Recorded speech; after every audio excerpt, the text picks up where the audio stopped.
Hey, kia ora koutou whānau. Welcome back to another edition of Big Hairy News. G'day, George. G'day, Pat. How's it going? It's going good, man. How you doing? What's going on? What's happening in Georgetown?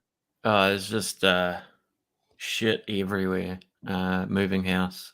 Oh yeah, can we see behind you? Are you packing up already? Are you boxing up? Yeah, there's just I'm just like surrounded by boxes and yeah, it's fun. It's gonna be a nice relief. And I think the people want to know. I certainly want to know. That's a telescope over your shoulder, yeah? Yeah. You use it very much? What's the last thing you used the telescope for? I do actually. I haven't used it in a while, but like, you know how you get those things for like your birthday and they sort of sit around. It hasn't been too bad with the telescope. I mean, it is a nice little prop to have in the back of of the webcam. But you know, look at Saturn. You can see Saturn's rings and moons. The moon can be pretty impressive sometimes. Sort of make out features on it. Did you get it out for the blood moon the other night? No, but previously we have, yeah. I remember going to several times actually going to the observatory in what's the name of the park in Auckland, Cornwall Park, something like that. One Tree Hill, the basement of One Tree Hill. And it was fascinating when you'd go there on a full moon, which they often said don't do it on a full moon because you'll see the stars better when there's no moon. But if you wanted to see the moon, you could do it, and you'd see the moon, and they'd have it so close up that you'd come away. You know when someone shines a light in your eye and you come away and you can't see, and you've got that dot right there? You'd have that, but purely from the light of the moon. The telescope was that strong and the moon was that bright that you'd get that kind of starred look. You'd come away from it, you'd be seeing spots, and it's because of the moon purely. It's amazing, actually. I mean, when Mars is at its closest, and it might be due for another one of those actually. When Mars gets really close to us, it's very prominent in the sky, and with a little hobby telescope like that. I mean, it's a fairly all right one. You can really make out features on Mars, but yeah, even Jupiter, like. You know, you can see the big red dot and that sort of thing. When COVID kicked in for the first time, you know, when we were coming out of that first lockdown, everyone was like, you know, get out and support your local businesses because they're going to need you now. And, you know, local businesses were like, come along, we'll give you a discount. We took the opportunity to go to Naseby.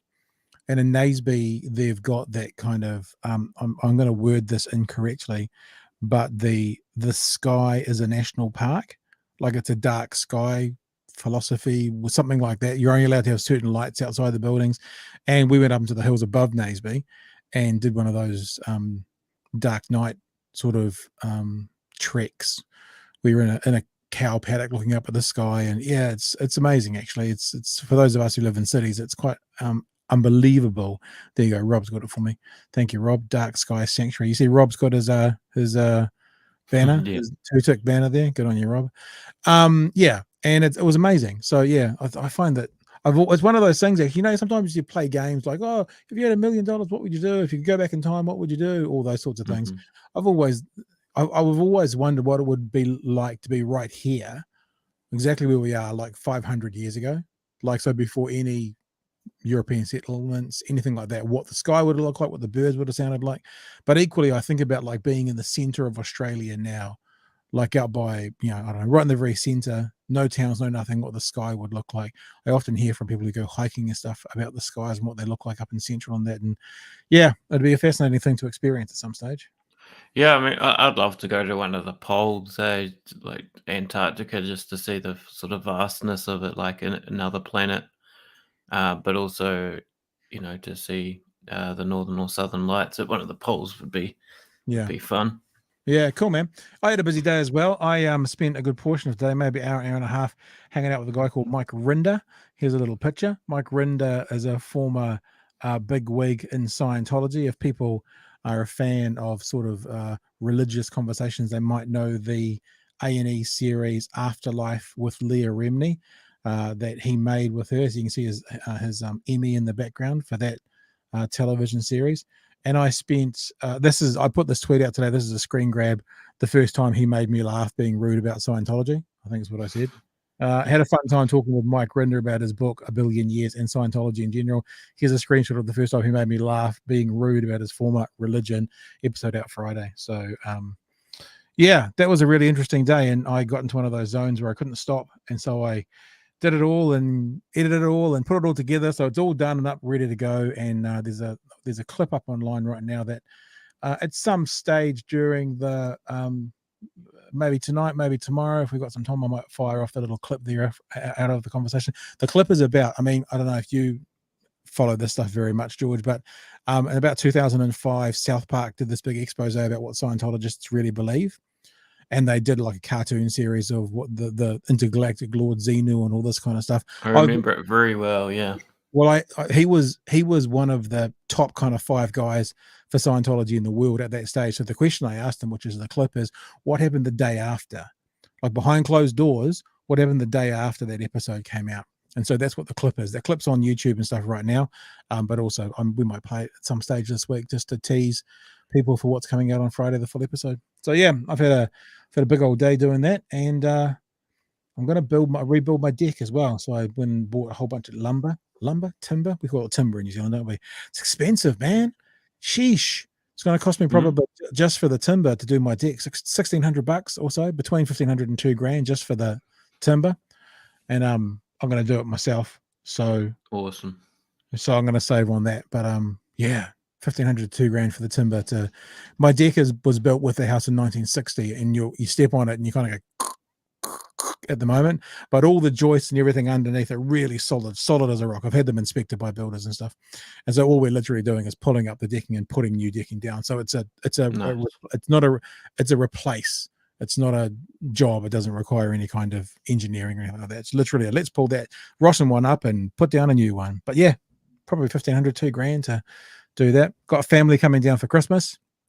I had the barbecue delivered today. That's why we've got to rebuild the deck so the barbecue doesn't fall through the deck. And we're just getting prepared. It's because it's getting that time of year.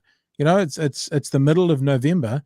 A month from today will be 10 days till Christmas. So it's just getting to that time of year, and I'm starting to think about family and nieces and nephews being at my house on Christmas Day, and I'd rather they didn't fall through the deck. That wouldn't be a good look, being in casts flying back up to Auckland. So we'll be able to do something about it. Anywho,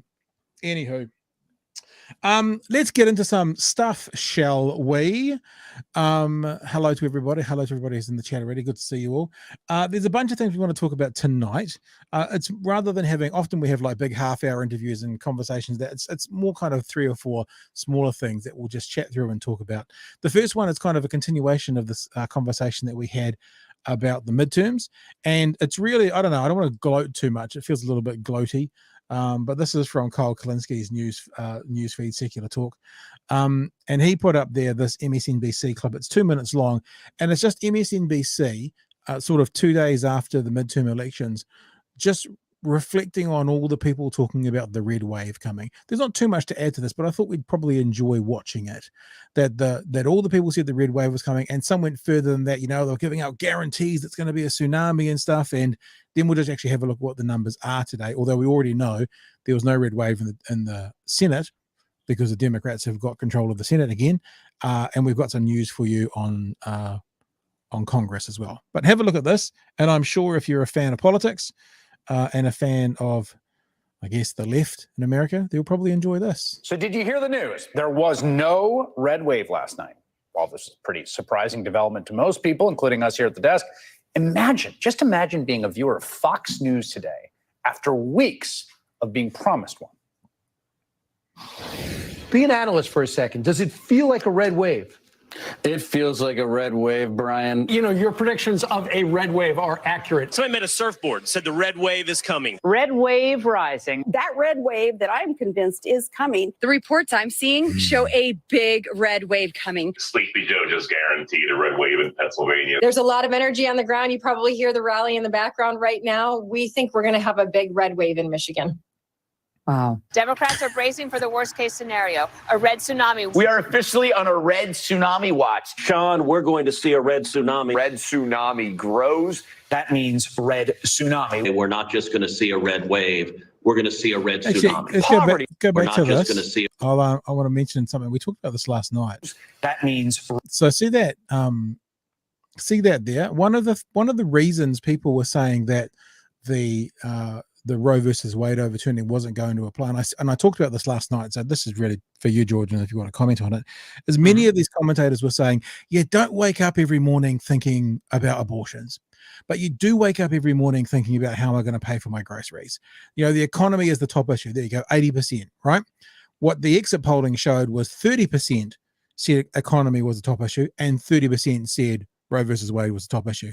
So that's actually a massive error by the analysts and by, all these people thinking that, we got away with Roe versus Wade 3 months ago, and that's tempered down, that's died down now. But actually, the same number of people within the exit polling saw that as important as this. Any thoughts around that?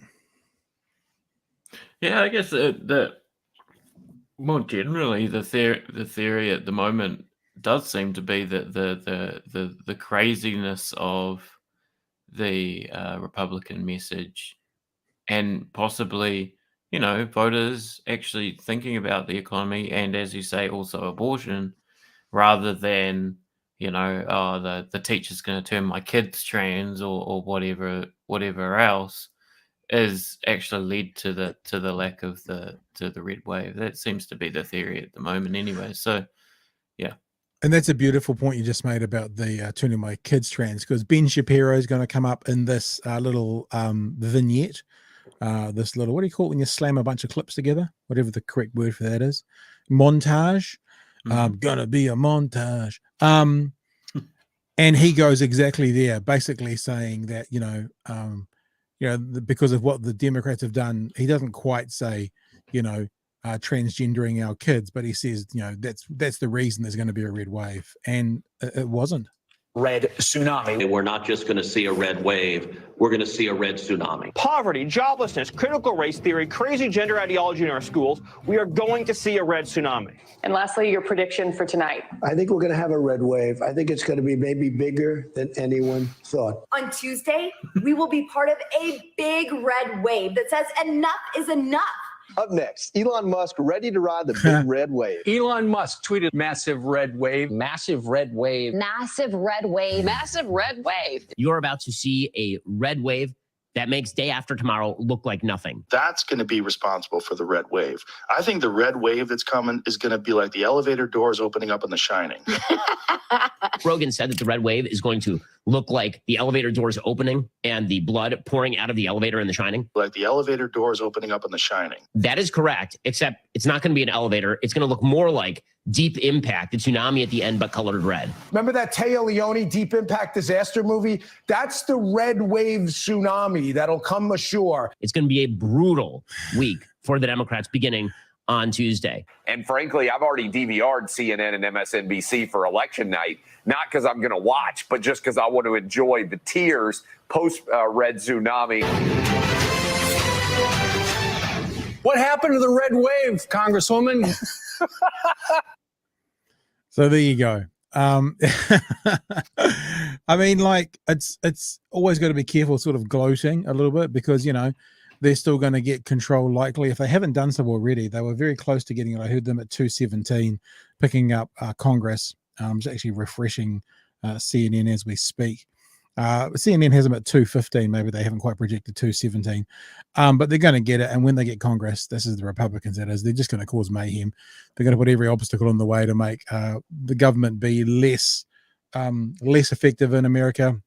They're going to threaten to not raise the debt limit for such a long time, and then they'll finally raise. These things are going to happen. So, but there is something kind of satisfying about seeing people, so-called experts, are saying XYZ is going to happen, XYZ is going to happen, and with such arrogance, and then it doesn't.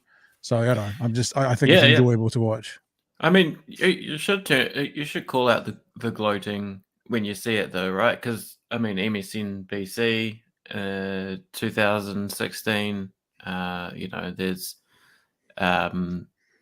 a lot of mistakes were made by analysts. A lot of mistakes have been made by liberal analysts in terms of Clinton, Trump, in terms of I don't know. Fuck, the list goes on. 2003 invasion of Iraq. I mean, if all these analysts and media pundits in America were held accountable for the bullshit, there would be a severe lack of them, right? Totally. And look, you're right, though. If you just go and have a look, I'm just looking at Peter's comment there. I see Peter's got the Twitter double ticks around there. Well, good on you, Peter. Mega tears. G'day, Pat and George. The thing to remember is what you're saying is, if you Google things like the Young Turks or MSNBC or these left-wing commentators and their reaction to Trump winning, it's a pretty embarrassing look for them as well. But I guess this time around, for want of a better word, our team did better than they were supposed to. And I think it's also, I mean, like we had on, a professor last night talking about bias within polls. I think you really do have to go, let's look at the trends now. If anything, any individual poll should be taken as nothing other than a contributor to the trend, but in and of itself, not necessarily valid. I mean, the example that Grant Duncan talked about last night was Central Auckland, and Chloe Swarbrick was third in polling as she came back and won. And that's because 18, 19, 20, 21-year-olds weren't participating in the polls. And if they did, they wouldn't answer their phones or they wouldn't submit. So I actually think that here in New Zealand, the numbers for and the polls are probably skewed slightly conservative across all the polls. But when I say slightly, I'm not, don't get me twisted. I'm not saying like, so Labour's Greens are going to be good next year. Maybe a couple of percentage points. It's still not looking good at the moment for them. But I think that the way they do polling at the moment now is completely flawed, and it can only be used as indicative of a trend as opposed to accurate representation of exactly what would happen if election day was today. Yeah. My point would be like, it is, but it's like that bias in those quantitative, research methods like polling, etc., but also these analysts that we entrust, the nation's, thermostat with, not thermostat. What's the word I'm looking for? Thermometer. Yeah. They've got their finger on the pulse of the nation, right? They're meant to like know more than just what a data set says or whatever, and but as I said before, the utter failure to predict Trump, no one is held accountable for that. The utter failure of American journalism in the run up to Iraq, where they all jumped on the bandwagon, no one is held accountable for that. But also within the polling, though, there's also then the interpretation. So like Melvin here talking about Hillary, for those who are listening, can't always trump hype in predictions in politics. Like when Hillary got defeated, the polling was actually correct for Hillary, because the polling we all got told about was the nationwide numbers. And remember, she won the popular vote by 3 million votes. So she was said to be going to win by 3%. And across the actual whole country, that was pretty accurate. But what they didn't do is they didn't give a huge amount of polls for each state. And because it's not a MMP, it's a college system where the states are weighted differently. The overall polling was accurate. She was up by 3 million. But then the interpretation was Hillary's going to win. So that was sort of right. And then the way it was reported was the thing that misled a whole bunch of people. So there's other elements in there as well, which is what the conversation about last night was to do with News Hub and what they were doing last week, and saying that it's such a terrible poll and whatever word they use, a whopping drop. Whereas the professor last night was saying it's actually a part of the same trend right now. It's not a whopping drop. It's actually right in the spot where it's been for all the other polls. So also let's just have a look at this where we're at right now in the midterms as well. And you can see the House, they've got 215, 204. I've heard a report today say 217. And also probably one of the big stories is Carrie Lake, the Trump appointed Carrie Lake, the woman that's been identified by some commentators as the most dangerous woman in American politics because of her positions and because of her election denialism, was finally defeated today by Katie Hobbs. It came out earlier this afternoon, I think. We'll just see what this video has got to say about it. How did Hobbs win? I mean, Carrie Lake is saying, look, was she out campaigning? She certainly wasn't, walking around with the constant, incredible lighting and a microphone on her at all times, trying to create drama. How did she win? I think your guests have made the point. I'll go through the numbers both in Arizona and then give you a national perspective. But in this election, many of these candidates that voters just viewed as a little too spicy, a little too out there, whether it's Trumpism, whether it's election denial, whether it's abortion restrictions, whether it's something else, a lot of voters just decided, we don't want that spicy. We will take normal. We will take maybe a little bit more dull. Katie Hobbs won by 20,481 votes. That's not a final number. We still need to figure it out, but she will be the next governor of Arizona. And it is significant. She will be a Democratic governor of Arizona, replacing yet another Republican governor. She won again, 20,000 votes. You say that's not a lot. That's twice what Joe Biden won Arizona by 2 years ago. As Scott noted, this is a purple state, but it's a state in transition. She's going to win with 20,400 votes. Senator Mark Kelly just won. Let me flip that race. He just won re-election by 126,000 votes. Senator Sinema is on the ballot in 2 years. We will watch the struggle for Arizona continue, Anderson, as this plays out. But it is a state now that Democrats have just won the last presidential election. They won the governorship, took it away. That's a pickup this time, kept their Senate seat. So Democrats are happy in Arizona. Plus, they won Secretary of State, a huge race in the state of Arizona. So the Secretary of State's also been quite interesting because the Secretary of State is the person who basically oversees the election process. And all of the Secretaries of State, and this, I guess, is testament to the American system, with us showing so much concern about it, but all the Secretaries of States that were running, that were election deniers, that were Trump endorsed, all of them lost. All of the ones for Secretary of State, literally every single one of them, that basically were running on, we're going to get in to, quote, sort out this, fraudulent system. All of them lost. Mm-hmm. And, there's a good half dozen plus of them. And so I guess, on some level, whilst most political systems seem somewhat broken, you got to put your hand up and go, well, people of America at least weren't prepared, even the Republicans, obviously, all of the Republicans were prepared to go that far to put a literal conspiracy theorist that would then be installed and in place to help Donald Trump steal the next election. They would not put them in place. That was a bridge too far. Yeah, a bridge too far for like 0.1% of the vote. Well, enough of the vote. Yeah.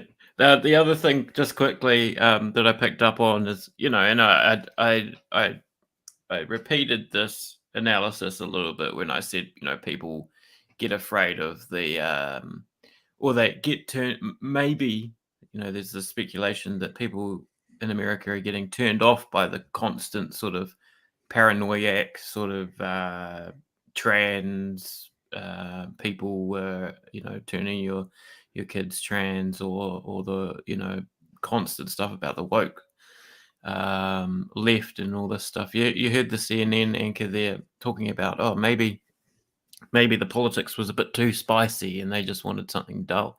Well, that does seem to hold true. It's almost seems inevitable that will then be turned around by people on CNN against the sort of left Democrats, against the Bernie Democrats, against people who are successful, like our friend Fetterman in Pennsylvania. Yeah. That anti-spiciness is a very easy sort of rhetorical device to then turn on their own their own party. Rob's says something as well, which is interesting. I wonder if the GOP will learn from these losses. Anyone want to take bets? The thing about it is you think about what a shit show America is in right now. High inflation, rising crime rates, recession on the way, a Democratic president who is unpopular, and like every box is ticked for a red wave. It really is. So all of those things, which would lead a lot of people to go, this group we got to get out, is still not enough to convict enough people to vote for the Republicans. So what that says to me is, how terrible are the Republicans? You know, it kind of says to me that those center swing voters are looking at the Republicans taking away reproductive rights, are looking at the Republicans trying to, you know, suppress voting in gerrymander areas, are looking at Republicans who are wanting to support big business and give tax breaks to the top, and going, you know what, this is not good right now, but you guys are far worse. And to Rob's point, I don't know what you can learn from that, because I don't know if that's a lesson that can be fixed. Because if you are rotten to the core, then like if you're an apple and you're rotten to the core, that apple's done with. You can't like regrow that or get rid of the rot. It's gone. You know. So yeah, I've been thinking about this for a few days. Is the voting public of America must think so little of the GOP, and like you said, George, you know, a few percentage must think this because they still got, you know, 48% of the vote or whatever it was, but enough must think that to not even go that they're better than this terrible situation that's in front of them right now. The terrible situation is still the lesser of two evils, which says something about the GOP. Yeah.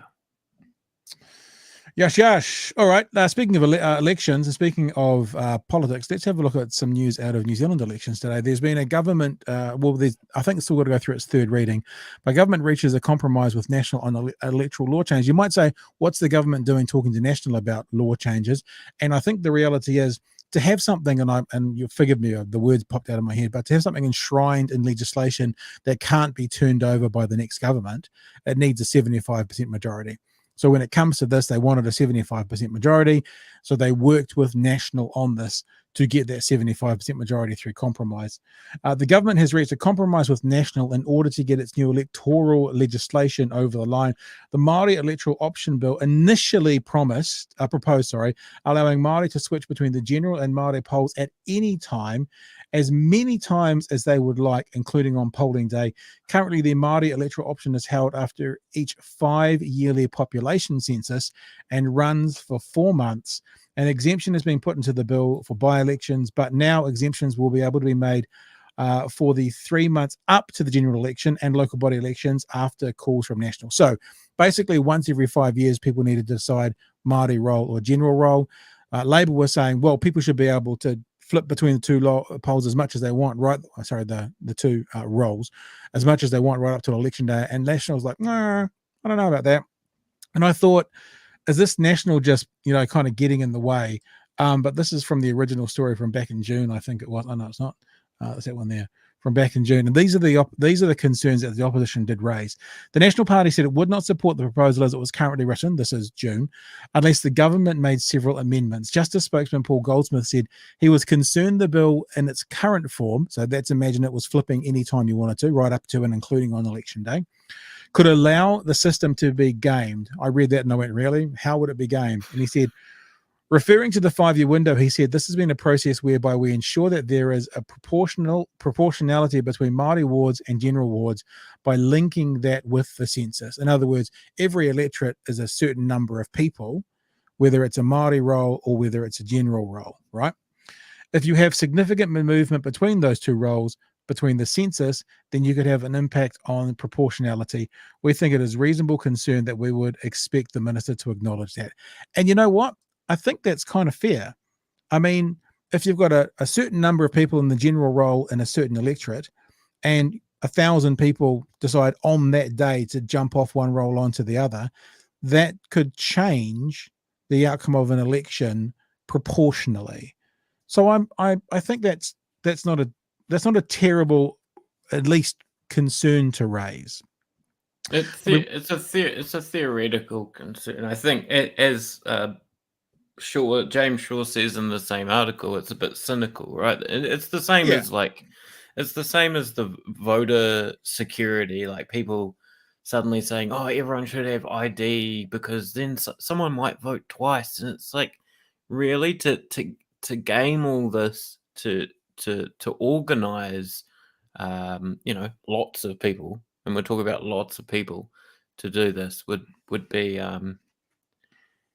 massive, would be a massive undertaking. Yeah, but people don't care about elections and politics enough to do that. But that's the compromise. So it was once every 5 years. Yeah. Labor wanted it basically whenever you want. And National said, well, whenever you want, except for the 3 months leading up to the election. That to me sounds reasonable. 3 months out from election, you got to decide whether you're on the general roll or the Maori roll. I think that seems fair. I mean, I don't know why you couldn't do it up to the election, but if National had to kind of get their 5% in to make sure they're involved, 3 months out from an election, I think is reasonable. I mean, yeah, I think it's reasonable. I'm not necessarily representative of others within government, though. Te Pāti Māori said the changes were second rate. A members' bill from Kaurira Rawiri Waititi, which would have allowed Māori to change the role at any time, was voted down last week, with only the Greens supporting it. Co-leader Debbie Ngarewa Paka said it was a shame the government didn't work with Te Pāti Māori on its own bill, but it would still support the government's bill. So Te Pāti Māori are on board, because obviously it's given them something of what they wanted, but not everything. It isn't the full suite of changes that we think are necessary to take racism out of democracy. I'd like to talk to Debbie and have her explain that to me. Not suggesting it's not. Would like to understand why, the need to change roles on election day, whereas 3 months before has to do with racism and democracy. But I don't have the knowledge to comment on that, I guess. But it's one that's got the support. She said she was disappointed the government had compromised. When you get to do these things, you want to do them well and do them properly. There's one reason you're doing it, because tangata whenua are disadvantaged by the current system.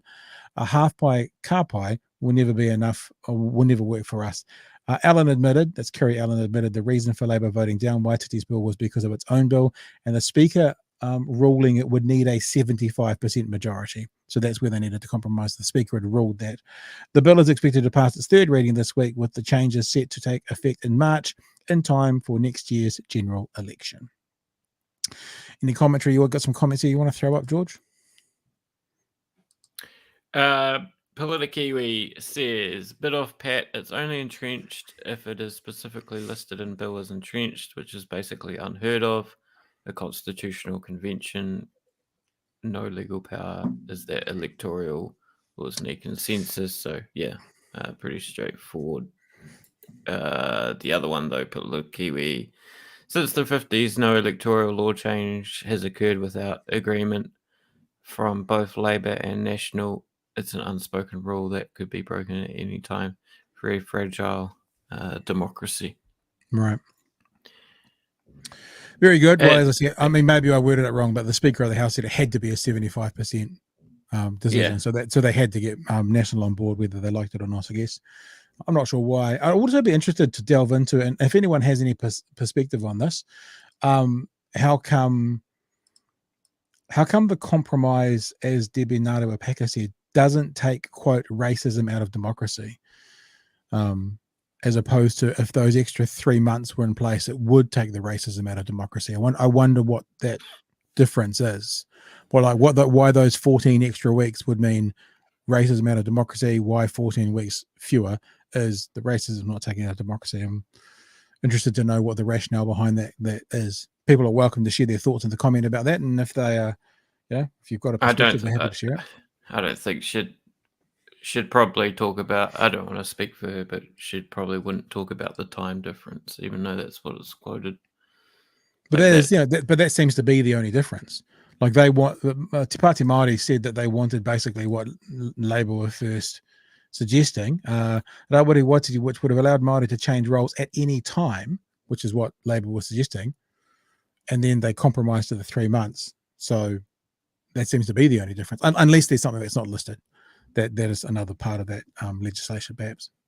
I guess that's it. Is that I guess they're against the 3 months. I guess the position would sort of be like, why 3 months? Like, what's the big deal? And it seems to be the answer is it's just a sort of technicality and proportionality and electorates, like you were saying before. Do you think that But maybe it's that's often referencing? wheeled out, isn't it? As Maybe it's referencing, if it makes no difference 3 months out or election day, swapping between the roles, then it's just institutionalized, a political power telling Māori what to do. Maybe that's the racism and democracy they're talking about. Like, if it makes no difference, then why have it in place? Well, that's only because you want to oppress Māori one last time. You don't want to give us what we want. And that's some emblematic of institutional racism. Perhaps that's what the reference point is. Not even necessarily about the 3 months, but about the need for National to put some restrictions on this people group. Maybe it's more to do with that. Yeah. There you go. You've summed it up. That would be it. Yeah. All right. So let's have a look. This is an interesting story as well. It's because it's sort of it's a little bit of tea, actually. It's a bit of gossip. It's not really gossip. But it's and I always like talking to you about journalism stuff, George, because you worked at the university tutoring journalistic students and that sort of stuff, journalism students. So there's strike action possible at Stuff as union grapple over pay. A group of Stuff journalists is threatening strike action if the company does not reach an agreement with union representatives over pay. The Herald understands Stuff and its union are currently in talks over pay, sources told the Herald. Interesting. We talked last night about how to Professor Duncan about how the media didn't pick up on his opinion piece. And it was like, isn't it funny how the media don't want to comment on the media? And someone within the chat mentioned, unless it's negative, if it's negative, they really love talking about the other media. And then the next day, threat of legal action at Stuff, the Herald picks up on it and runs with it. If a consensus is not reached over the next few days, unionized journalists across the Stuff media group could stop working as a part of their industrial action, the Herald has been told. Sources speaking to the Herald under the condition of anonymity said that the negotiations involve two separate matters: pay rises and the structure that determines how future pay rises are determined. Firstly, the union has requested a pay rise in line with inflation this year, followed by a 5% pay increase next year. July data showed that inflation was at 7.3%, the highest level in 32 years. The Herald understands that Stuff has come back with a counteroffer below the figure requested, but above what is currently offered to unionized journalists working at the company. There's lots of things about this that I'm interested in. That to me, says if it's to keep up with inflation, that's a 7.3% pay increase. If you're a journalist on 100K, that's $150 a week. That's $7,500 plus 5% more next year is another $100 a week. So by the end of next year, it's if you're under 100K, it's a $250 a week increase, which is a 12.5% increase over 2 years. Is pretty significant. And one of the things about Stuff that's interesting is since it was making no money and they took it over sort of as a collective, and the people who work at Stuff have part ownership in it. I remember the chief executive bought it for $1, I think, off Fairfax. That I really wonder how much money is actually there. And then what do you do in your journalistic world, in your journalism world, when there's not necessarily the money there to be able to do this? I don't know. What are your thoughts around this, George? Oh, I mean, I'm biased. Any sort of, if a union's doing what a union means to do, is there to do, is negotiating for its members to raise the price and also raise the prospect of future wages. Raise the wages, I meant to say, not raise the prices. Then, yeah, all good. I'm not too sure what more to add on that rather than my enthusiasm. Well, let's go on and say Stuff management team has been warned that if a consensus is not reached, journalists may engage in strike action. It's incredibly rare for journalists to go on strike. It's been more than 2 decades since journalists at the New Zealand Herald and New Zealand Press Association around the country walked off jobs in 2001. This one's interesting, and I've experienced this a little bit. I'll tell you the story at the end, but Stuff's chief content officer, Joanna Norris, has now emailed editorial staff chiding those who seek to leak sensitive information about the company to rival media. In an email titled, quote, A note about how to leak well or not at all, end quote. Norris described the leaking of details about the company pay talks with Etu as a fly in the ointment to progressing the, quote, good faith, end quote, talks with the union. Norris told editorial staff planning to leak information to first discuss it with a trusted colleague or manager. There may be impacts of leaking things externally that you haven't considered, her email said. If you think the info is newsworthy, leak it to a colleague. It must be frustrating for our own journos to be beaten on stories. This is very strange. So what she's saying is you should report in stuff, the problems that you have with stuff. I'm not quite sure how that works, but back your own news judgment and the professionalism of our journos. No, not your problems you have with stuff. The fact that there are union that news event of the talks taking place, I guess.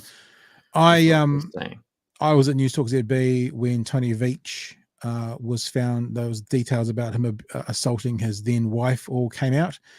He was the breakfast host on Radio Sport, which was literally in the studio next to us and part of the NZME family. It wasn't called NZME then, whatever it was called. TRN, I think it was called. And we got locked down, but there was leaks coming from the inside.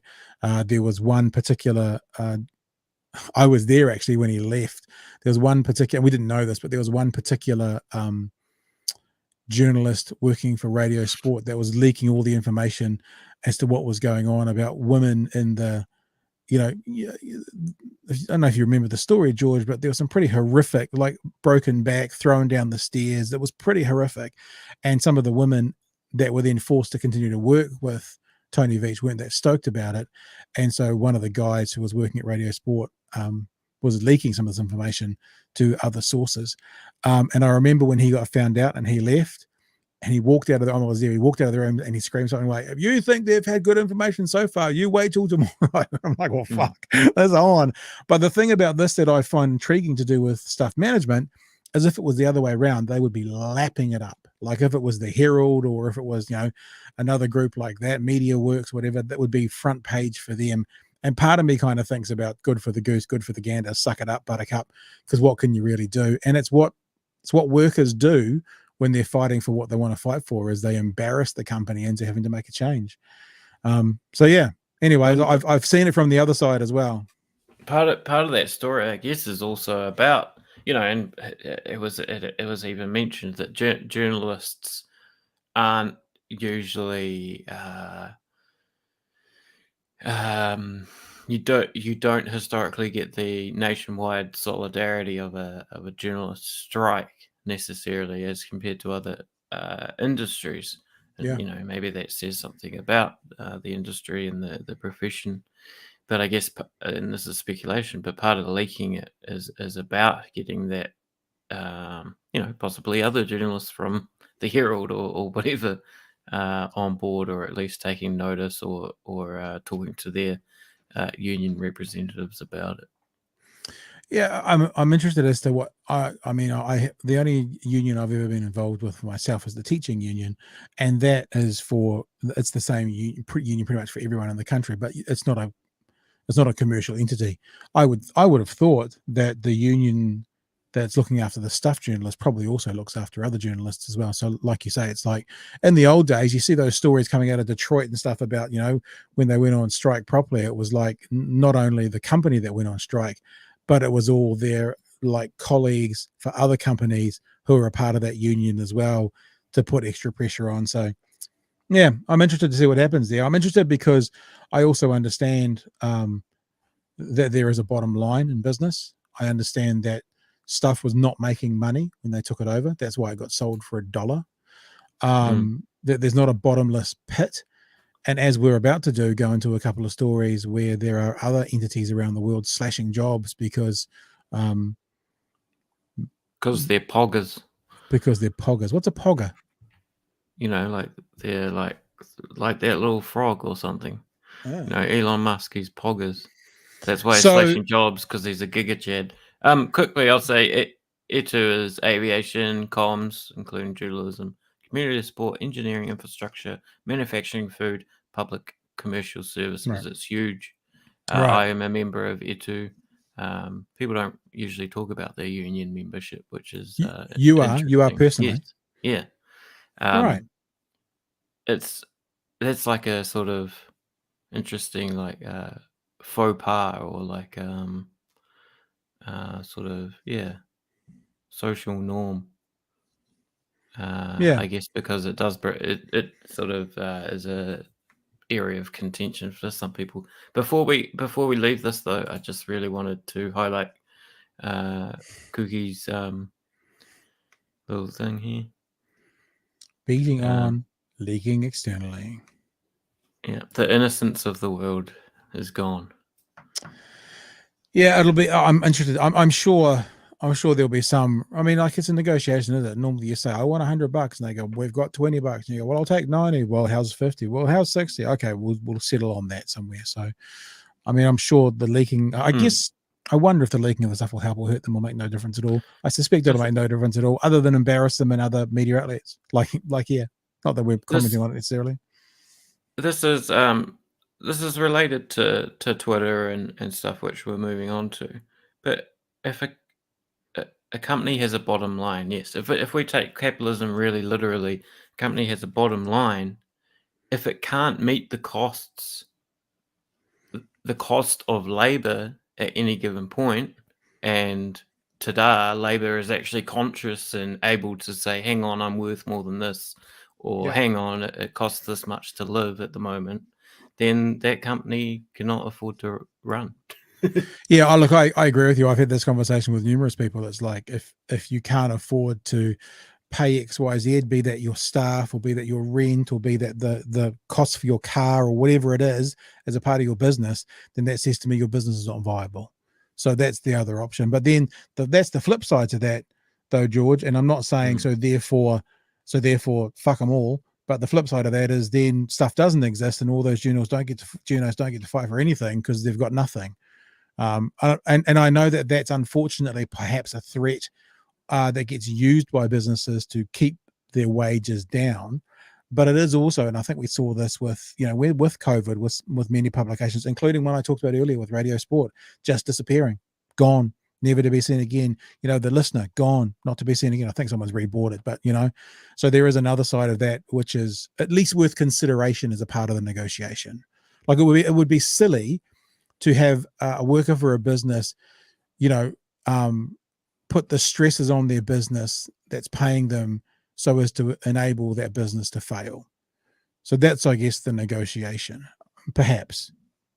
You threaten its failure because it's not in the business is no longer in your interests, right? It depends on your labor, but you reap none of the benefits. I guess it's also a way of just questioning, like, oh my God, it's all just so precarious. It's just also like fragile. Yeah. That these journalistic institutions, no matter what they are and what you think of them, are just at the end of the day, they're businesses, and that makes them fragile to collapsible, I guess. And look, I think you're right, and that's why I've said if I don't think it would happen, but if I was to ever go and work in radio or any of those fields again full time, I would not put all my eggs in that basket. There is just no way. It's just not a trustable industry, any way, shape, form whatsoever. Because I've seen it too many times that a decision gets made from up the top, as we are about to talk about Amazon, and the decision is we're either going to go bankrupt or cut jobs, and so they cut jobs. I've been working in radio. I was working in radio in 2008 when the global financial crisis happened. I was working for then Classic Hits, which is now The Hits. I was working part-time for them, so it was fine, and I was working full-time for ZB. And I saw 10 breakfast shows from around the country get cancelled like that, because they could then just bring the Wellington feed into Kapiti and the Auckland feed into Tauranga, and whatever the regions were, they didn't need to keep them, and they just went like that overnight. They were gone. So it's a precarious world to live in, Yeah, I've never suffered that fate myself, but I've seen it happen around me. I've had one contract not renewed, but that's because I was on a 12-month contract. But I've never been in the situation where it's been boom, job's gone. It's a terrifying. I mean, like, there's so many jobs, people out there who are working the job you've got. Just imagine if tomorrow bankruptcy, boom, like that. That's really common in the media world, because as we've seen with things like COVID, like, your revenue disappears for a month or it gets impacted for 3 months, the thing fails. It's just running on a. So, we could ask though, George, is that's then asking the question about the model. Is that because so much of the profits have been siphoned off by shareholders and company owners? Or is it because that's just what it costs to run and all it can make? And if it's the top one, if money's being siphoned off and massive profits are being paid out, then that's another whole conversation about these media entities. Because if that wasn't happening, then they'd be more secure. I don't know the answer to that, by the way. I'm just wondering. Politically, I guess, yeah. For the boring answer, is it's an example of just the structural problem with the model or that sort of thing. Yeah, it's also why it's so important that we have RNZ, TVNZ, these places that are public entities. I'm actually personally quite looking forward to the merger. I'm hoping what we get is something more BBC like and a little less fractured. I really hope that TVNZ moves away from the commercial model altogether and TV2 becomes the commercial model of the TVNZ group, and we have commercial free, not needing to do clickbait like News Hub's doing at the moment, just actually stories, facts, figures, and a trusted, quote unquote, trusted source of news that's not driven by the dollar. And then if there is a 3-month layoff because of some world pandemic you didn't see coming, nothing's impacted because it's not requiring a commercial return to work. Yeah. That's the point I'm getting at, really, and it's a point that I'm constantly trying to get at, is to sort of make it seem weird in our society and its realities that our journalism depends on these commercial functions and these commercial models. Make it seem that not to people that sort of, that's just reality, right? That's just how it is. Make that seem alien. Yeah. And make the idea of the state broadcaster or worker cooperatives was brought up in the chat, these other systems, make them seem more viable, because to the wanky thing, a better world is possible, sort of thing. Also, a very good time to talk about people like David Farrier and stuff, who are doing an amazing amount of investigative journalism and that on his webworm. And he's not, he has supporters and he has he's Patreon and that kind of stuff, and he's not dependent necessarily on the commercial market, and he's putting out amazing product for people to see and read. So the flip side, again, if there are 3 sides, it's a triangle, there's flip sides, flip, is that there's a bunch of independents out there at the moment, and people can get behind them, or they can be commercialized along the way. And then you've also got less of a risk of things disappearing should they commercially fail. So there's that as well. Speaking of commercially fail, Amazon set to slash 10,000 jobs as the economy sours. Now, I'm not so, George, I think this is probably more something that you might want to get your teeth into, talking about unions and workers' rights and stuff, but this is a lead into another story that I'm going to use. But let's just read out what this is. Amazon plans to lay off approximately 10,000 people in corporate and technology jobs, starting as soon as next week. People with knowledge of the matter say in what would be the largest job cut in the company's history. The cuts will focus on Amazon's devices organization, including the voice assistant Alexa, Hey Alexa, as well as its retail division and human resources. Said the people who spoke on condition of anonymity, it's funny we have that line again, because they were not authorized to speak publicly. The total number of layoffs remains fluid. but if it stays around 10,000, that would represent roughly 3% of Amazon's corporate employees and less than 1% of its global workforce of more than 1.5 million, which is primarily composed of hourly workers. Before we flip on to the next conversation, which is bounced off those, is there anything you want to say to that, George? Any thoughts around it? No, I mean, not really. It is related. The thing that comes to mind is the recent Elon Musk story. Maybe we just go straight to that. Because what we're watching in real time is Elon Musk slowly, in real life, killing Twitter. So if I don't want to be too graphic, but there's a scene in Saving Private Ryan where two guys are fighting in a building and they're shooting around the corner and the bullets run out and then they do hand-to-hand fighting and one of them basically gets a bayonet and he just slowly, and the other guy's fighting, obviously, really, really, really slowly pushes it into his chest, and that's the end of that guy. That's what we're watching with Twitter right now, right? Elon Musk is slowly pushing the bayonet into the chest of Twitter. Let me read this out. The headline of the story is Musk's latest move at Twitter can only sink ad revenue.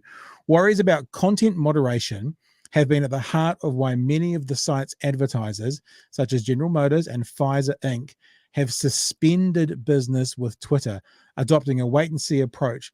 This latest development gives advertisers another reason to stay away for a longer period, draining Twitter of much-needed capital. Ads contribute about 90% of Twitter's revenue.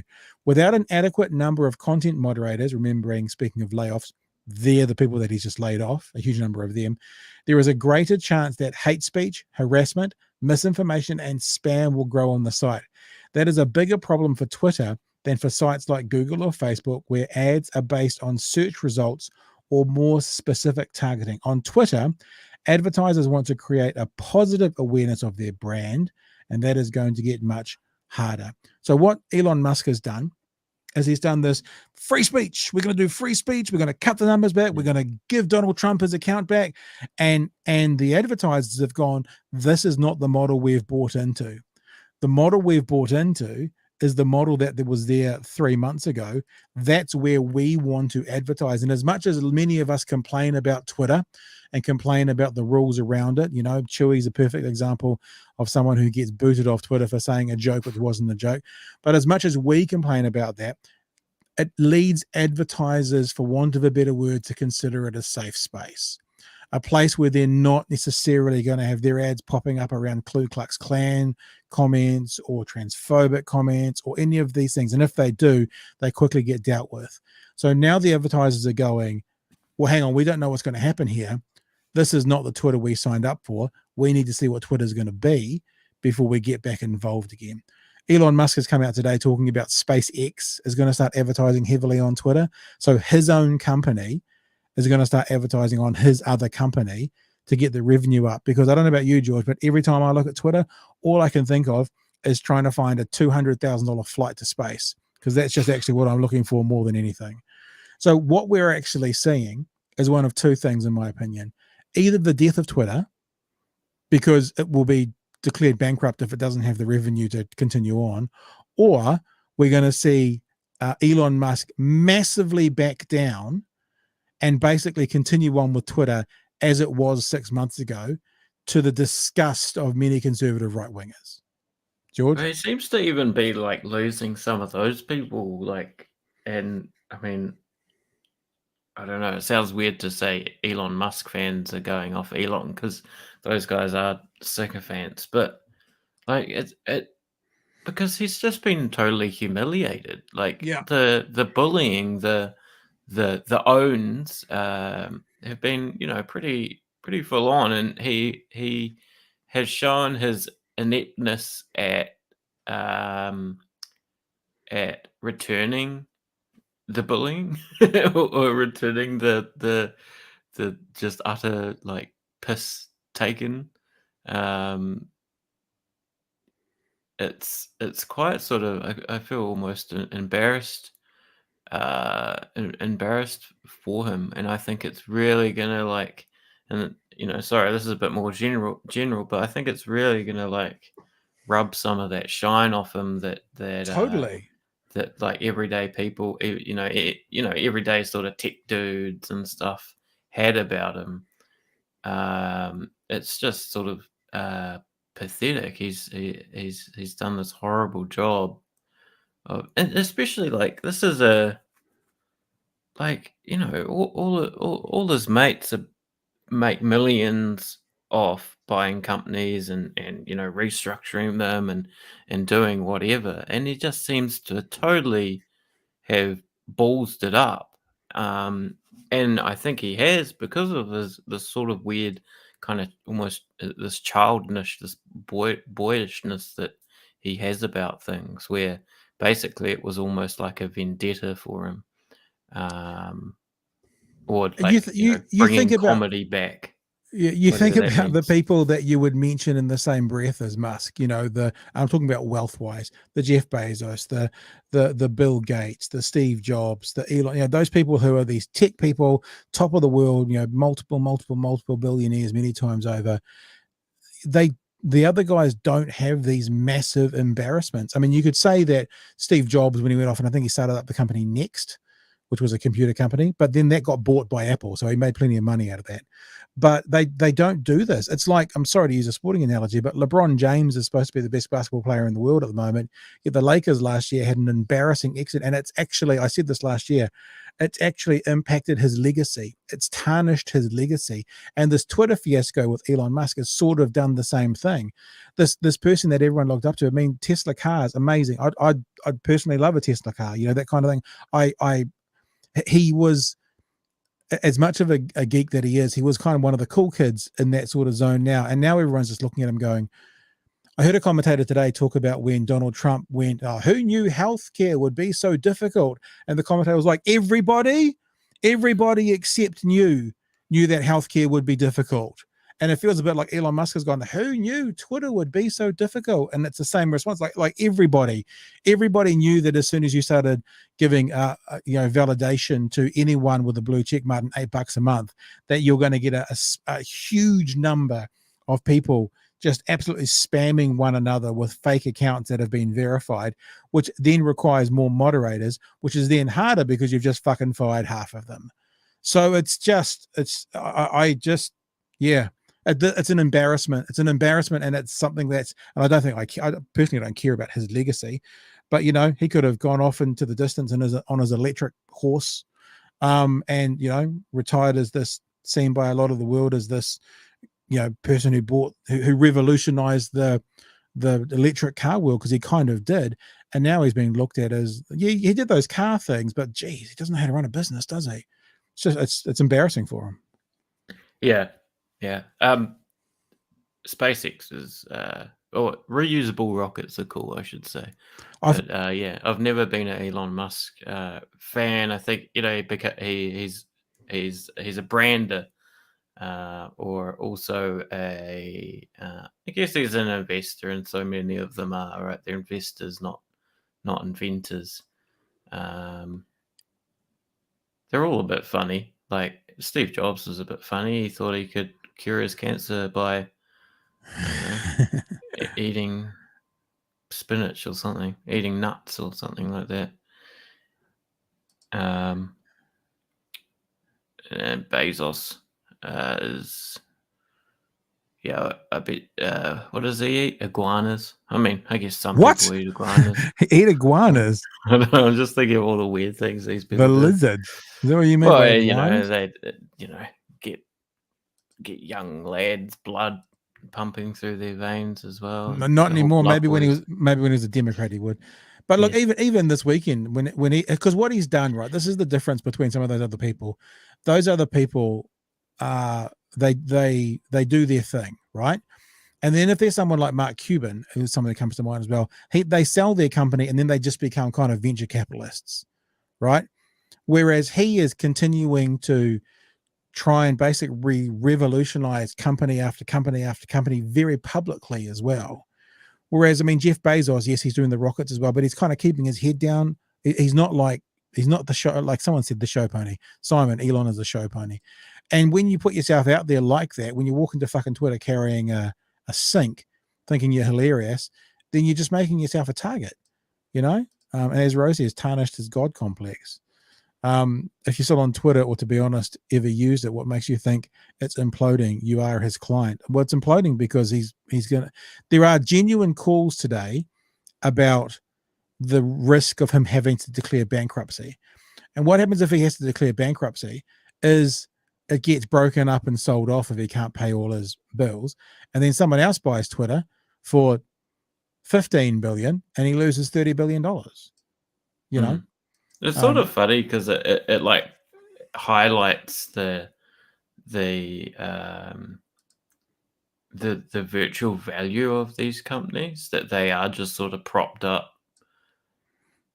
Like if he bought Netflix, for example, and then realized, oh shit, this company actually has no money and makes no money. Yeah. And then suddenly has to realize he has to fire everyone, and the whole like facade just disappears. That's feels kind of what like- it feels like with Twitter. Yeah, it feels like he's maybe been talking to Joe Rogan and a few other people have gotten to his ear and he's gone, oh yeah, this would be a good idea. I'll do this. And then he's got there and he's been like, holy shit, I can't just rip the guts out of this thing to make money back, because now that I've ripped the guts out of it, because the guts of Twitter, I guess, are the people who work there. It's made it 10 times harder to work. And if it's 10 times harder to work, then it's going to be less profitable and, you know, turn into Clan Central or White Supremacist Central or whatever it's going to be. That's an excellent point about the users, and maybe we'll talk about this more again one day. Is again what this has highlighted is something about the economics and the industry of social media, of this version of the internet where the user generates the content. The user is not only consuming the product but also produces the product. This is something that I don't think people have really got their heads around yet, and this sort of raises that in the sort of public consciousness, that it's like, hang on, why are we going to pay $8 to continue to produce content for this brand called Twitter? Yeah, well, I mean, based on what Chewy said last week, I've been approached by someone to talk about Mastodon, and I've signed up for an account. So I'm not leaving Twitter. I'm not going anywhere, because I actually think that's the other thing. The reality of this conversation is people won't go anywhere really, because it's the marketplace. You know, people aren't going to leave the marketplace to go and stand in the field by themselves, because there's no one there in that field to share their wares with. It might grow a bit smaller, but in general, it's like all those people who said, I'm going to leave America if Trump wins, and nobody left America when Trump won. You know, there's all the, I don't think it'll affect it. What will be interesting is if the financial model, which is already precarious, everyone always talks about Twitter not making money, if that financial model is made worse because of the actions of Elon Musk, then what? And that's kind of what's happening at the moment when I'm talking about we're watching a slow death. That's literally happening at the moment, is the arse is falling out of it. And so now I'm sitting here going, well, then what? We'll see what happens next. All right. Some things you want to put there? Oh, yep. Bitcoin, just bro. arse dropping out. Yeah, maybe again we'll talk about this another time because it's a bigger thing. But it also goes back to our first conversation about holding journalists accountable for their analysis. And I hope anyone would call me on my bullshit, because you know we do talk a lot on this show. I'm sure there's things I've said, but anyway, Bitcoin, the whole cryptocurrency thing, again, that reminds me of our conversation earlier about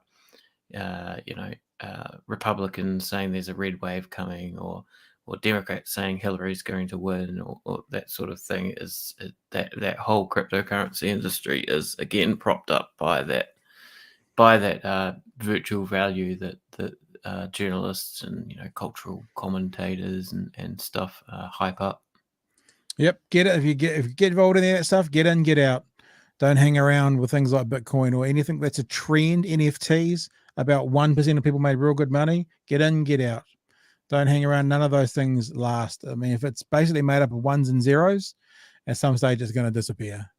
So that would be my advice. Get in, get out. Make your money, get out. All right. Anything else in the chat we want to throw up before we head off?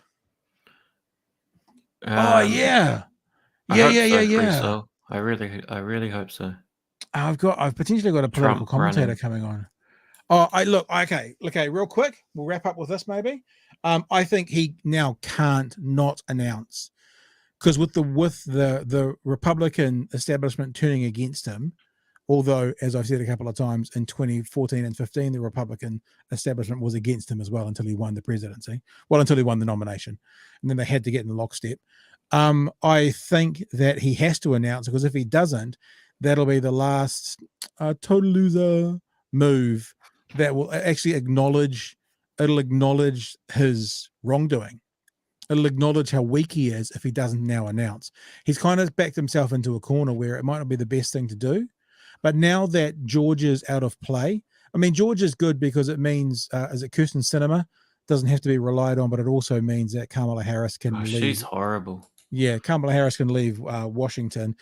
So it's important in that aspect, but it's not important for them to get control.